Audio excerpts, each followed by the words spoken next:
Thank you very much. I think it will be important for us not to presume certain things in the first place, at least from our part. This is it's a serious matter. As many people have said, it's a serious matter. And therefore, let's allow those who are supposed to do the investigations get all the facts on the table, and definitely action will be taken on anybody who might have played a critical role in this matter. So let's allow that process to go on, and I think once that process, which I don't think it should take too long because it's a very clear and straightforward issue, hopefully this thing should be concluded quite quick. Cabinet does not discuss this matter. It's not a cabinet matter in the first place. It's an operational matter between those who deal with protocol and those who deal with the management of the various Air Force bases or airports. So it was not a cabinet matter, and I don't think cabinet will discuss it in any way. At any time, it's a matter which should be handled by the relevant institutions or departments. As to whether we know that we have got illegal immigrants, I'm not sure whether that is a correct definition of what happened. That we have got the illegal immigrants. Others may say, look, no, you see, they're not illegal immigrants. In fact, what do you call that? They've been trafficked. People can describe it in many ways, but the fact of the matter is that we have a situation in front of us which has to be dealt with.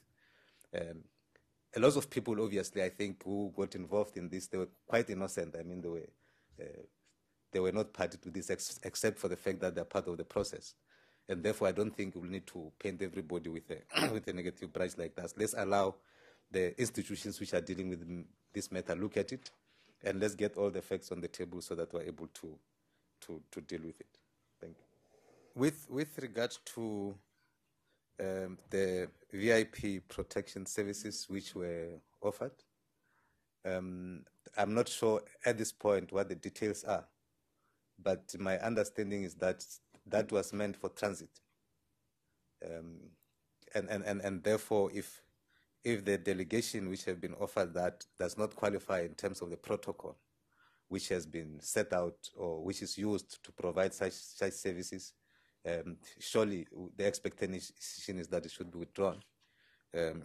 Secondly, that whether they were dignitaries, I'm not aware of that for now myself. I'm not saying yes or no. I don't know. As to amongst the guests who use these facilities, are there any one of them would qualify for such a facility? As to whether the issue of the utilization of the airport is a security risk, as you know, that's a national key point. There are certain procedures which are applied if you have to utilize it, and under the circumstances under which, so there should be procedures and circumstances under which it could be utilized, other than for the purpose which has been meant for.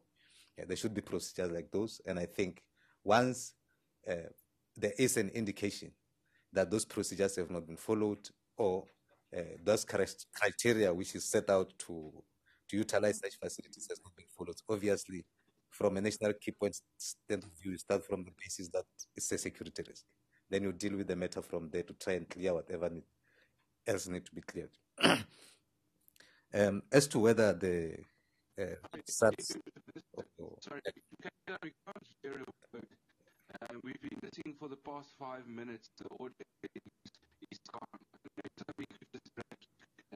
Okay.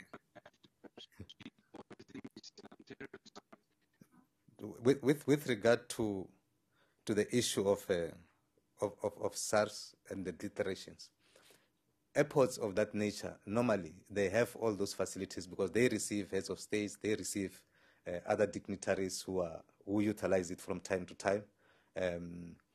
They do have facilities which do like that. As to whether in this instance those facilities were there, I think the investigation is going to tell us whether those facilities were provided, because they are supposed to be provided, even if it involves other people who are able to use those facilities. I've already dealt with the issue of the SAPS. That I'm not sure if the decision has been rescinded. I haven't seen the statement from police, but definitely we did get a statement from international relations and the statement from defense. I think those you have already yourselves. Oh, the other point which I forgot to make is that as far as we know, is that all the passengers had applied for visas in our mission in India, which is normal practice. That can be confirmed. I think our mission can confirm that all people who are there, they had all the visas and the passport which are valid. So therefore, that will disqualify them from being determined as illegal immigrants or any other definition which is beyond what is customarily accepted as the description of people who have got valid passport and documents which they are utilizing when in the country. Thank you. News that moves. eNCA.com.